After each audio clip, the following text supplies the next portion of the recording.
So as always, there are the scores for the last week of NFL football. You got your Week 11 scores right there.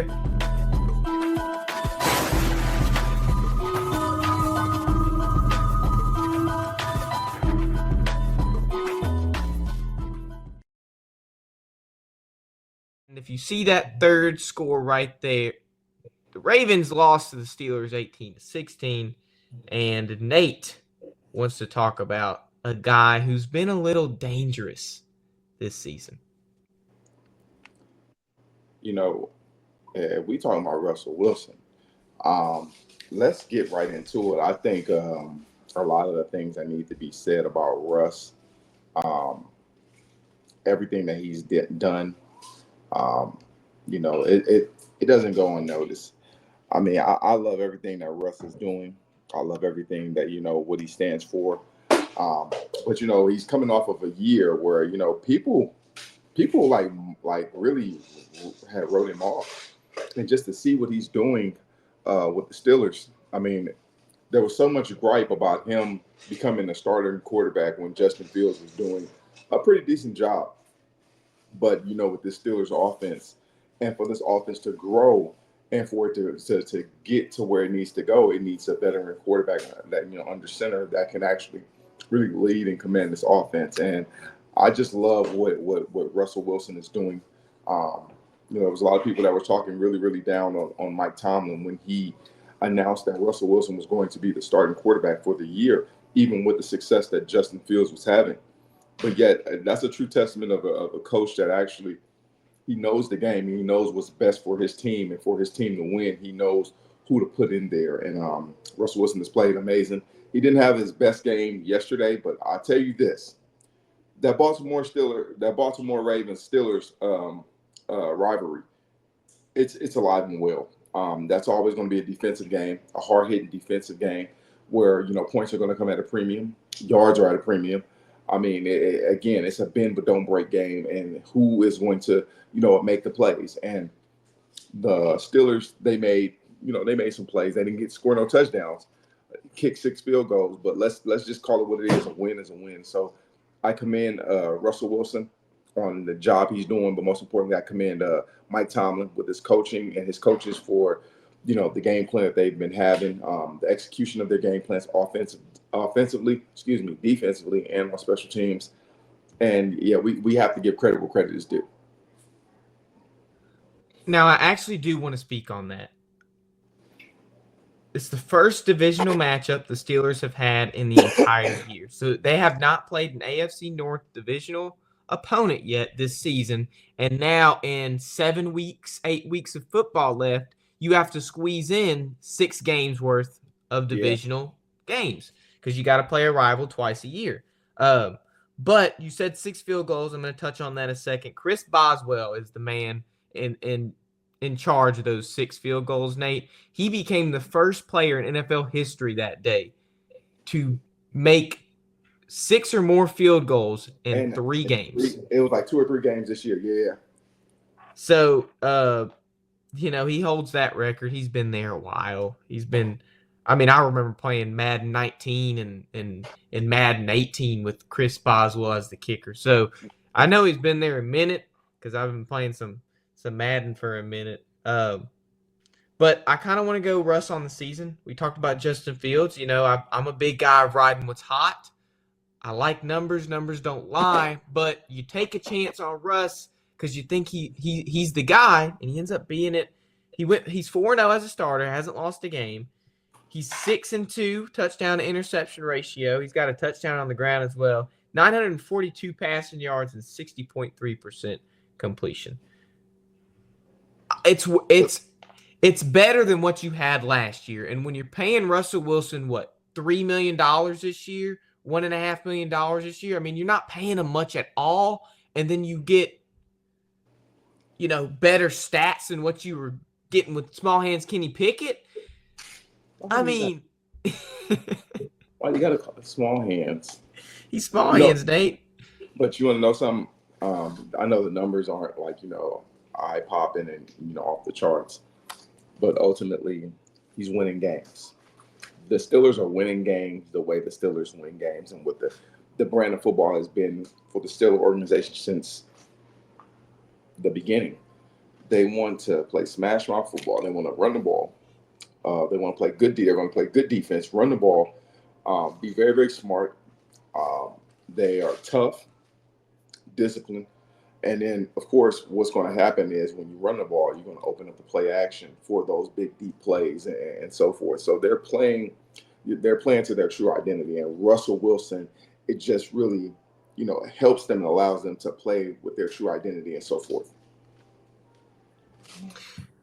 Now I like the Steelers. They look great on defense. You can say they single-handedly went to the playoffs just on their defense. I mean, they had one of the worst offenses in the league. You're playing money ball at Steelers, and you might have taken a chance on Russell Wilson. I don't think that's the biggest risk the Steelers had this year. I think the biggest risk the Steelers had was signing the worst play caller in the NFL as your OC, Arthur Smith. He was the 32nd ranked play caller for head coaches, Nate, last year, and became the Steelers' offensive coordinator. And he's been pretty good. I'm not even going to complain about Arthur Smith because he hasn't been a problem. You want to know why Arthur Smith has been good this year? Veteran quarterback. He has a running game, a solid offensive line. He can do the things that he wanted to do, or he wants to do. When he was in Tennessee, he had Derrick Henry. They were able to run the ball. Very well, and they had, if I'm not mistaken, Ryan Tannehill. Understand that Ryan Tannehill had career numbers with Arthur Smith as his offensive coordinator. Why? Because they were able to run the ball. Running the ball, what that does, it takes so much pressure off the quarterback. And when you can get a team to commit 8 in the box and load the box to a single high safety and whatnot, and you can actually get a linebacker to bite up a little bit in a run action, it opens up the playbook for those deep chunk plays. You gonna take a shot? Yeah. So that's what Pittsburgh is able to do right now. Najee Harris is running the ball well. I can't remember the other back that's with Jaylen Warren.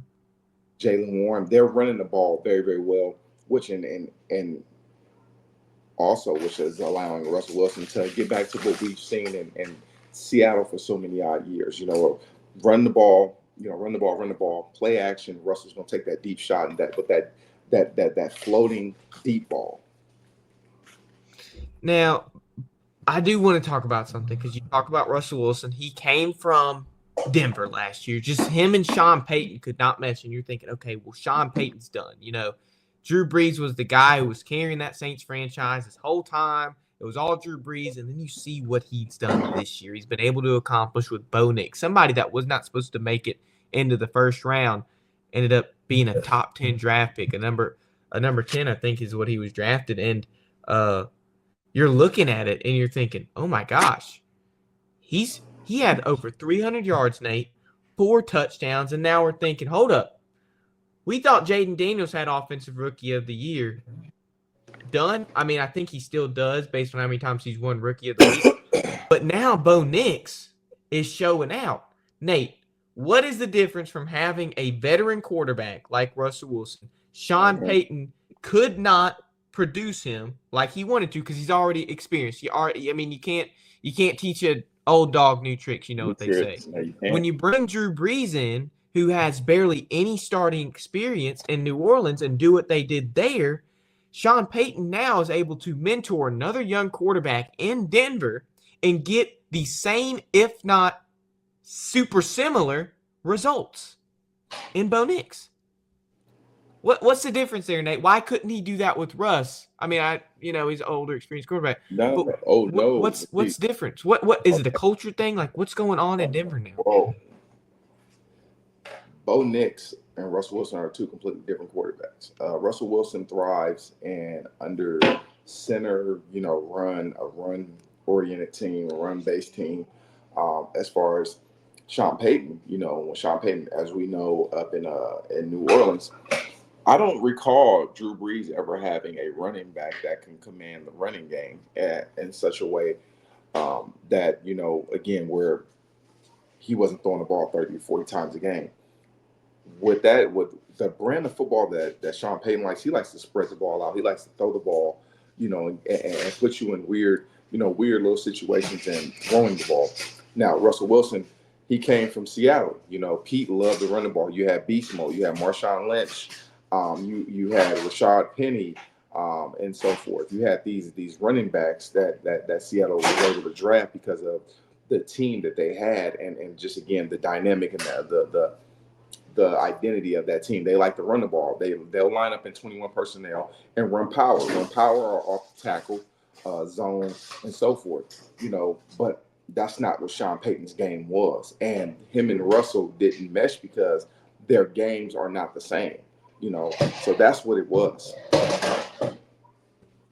I'm really, it's hard coming from a Saints fan to say this, but I'm really surprised at what Sean Payton has been able to do, because there was a stigma against him that he's probably done as a coach after last year with Russ. And all he needed was a young quarterback he could put under his wing, and he just couldn't do that with Russell Wilson. And now we've seen the fruits of Sean Payton and a young quarterback, and you got Bo Nix. But while we're on an AFC topic and we're pretty much in the West, let's stay in the West, Nate. Let's go to Kansas City. They lost to Buffalo 30-21. And let me tell you, Nate, that's their first loss of the season. Patrick Mahomes continues to struggle. Let me give you these numbers, Nate, and you tell me what you think. Now, somebody that is considered probably the greatest quarterback of all time once his career is said and done. A lot of people say that. A lot of people say he's going to beat Brady in terms of the greatest quarterback of all time. Right now, he has 2,400 passing yards, which ranks 12th in the league.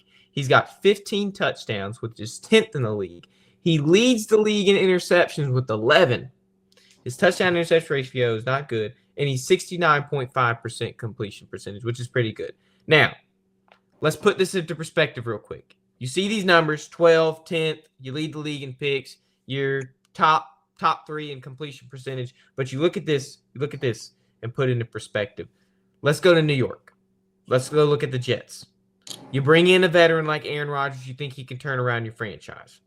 Aaron Rodgers is higher in touchdowns and passing yards than Mahomes. Guess what happened September 30th, Nate? The Jets just fired their GM. They fired their head coach, Robert Saleh, not too long ago. Woody Johnson is the Jets owner. He called a meeting, an internal meeting, so like pretty much just the front office, no one else. And they had a meeting and said, I think we should consider benching Aaron Rodgers. You have a meeting and saying you want to bench the dude you brought in to lead your team to the promised land, who now has better stats than the GOAT once his career's said and done. Aaron Rodgers looks better than Patrick Mahomes on paper. He was going to get benched. What's with Patrick Mahomes' situation in Kansas City? Okay. I think Patrick Mahomes' situation has more to do with him not having the chemistry with his receivers and just some bad breaks. We know what he can do. Ultimately, this team was 9-0 prior to last week. They're 9-1. They're the number one team in the AFC. And even though Patrick's not playing good, this is a testament to that team as a whole, that they're finding ways to win the game. You have to give credit where credit is due. Steve Spagnuolo is doing another when I say fabulous and tremendous job, putting his defense in position to really just execute and so forth. And that defense is just playing again amazing. When I say amazing, that defense is playing lights out, and just everything that they're doing on the defensive side in Kansas City. Now, do you worry about that with Patrick Mahomes? Yes and no, because the thing about it is Patrick Mahomes when the playoffs comes, I'm not worried about him. I'm not. I'm not worried about him. I'm not worried about what he's out there doing. Again, Patrick Mahomes has shown time and time again that under the big moment and big lights, he performs and so forth. And when Chris Jones, Travis Kelce, Isaiah Pacheco comes back, again, this team is going to be a team to reckon with. And with Kareem Hunt, the additions of Kareem Hunt and D Hop, this team is just going to get better and better. Of course, Patrick Mahomes' numbers are going to get better.